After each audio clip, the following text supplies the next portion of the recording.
بسم اللہ الرحمن الرحیم۔ السلام علیکم ورحمۃ اللہ وبرکاتہ۔ اگر یہ طے ہے کہ جو دیا ہے وہ لوٹ کر ہی آئے گا تو کیوں نہ صرف دعائیں ہی دی جائیں۔ امام جوزی سے پوچھا گیا تسبیح پڑھنا بہتر ہے یا استغفار کرنا؟ انہوں نے فرمایا میلے کپڑوں کو خوشبو سے زیادہ صابن کی ضرورت ہوتی ہے۔ دنیا کا غم دل میں تاریکی لاتا ہے اور آخرت کی فکر دل میں نور پیدا کرتی ہے۔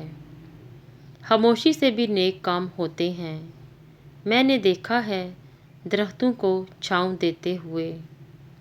اصل ناپاکی تو اندر کی ناپاکی ہے، باقی سب تو آسانی سے دھل جاتا ہے۔ گناہ زہر کی مانند ہے، وہ کم ہو یا زیادہ ہر صورت میں نقصان دہ ہوتا ہے۔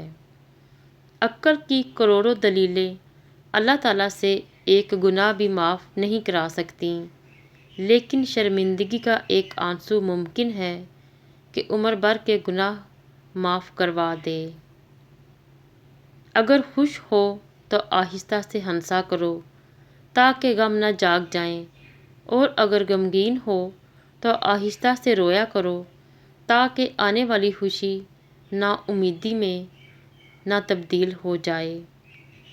کچھ لوگ پہاڑ جتنی نیکی کرتے ہیں اور کنکر برابر اجر نہیں کما پاتے، اور کچھ لوگ کنکر برابر نیکی کرتے ہیں اور پہاڑ جتنا اجر کما لیتے ہیں۔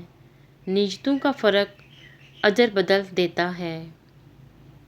جب ہم کچھ برا کرتے ہیں تو دائیں بائیں آگے پیچھے اچھی طرح دیکھ لیتے ہیں، بس اوپر ہی نہیں دیکھتے۔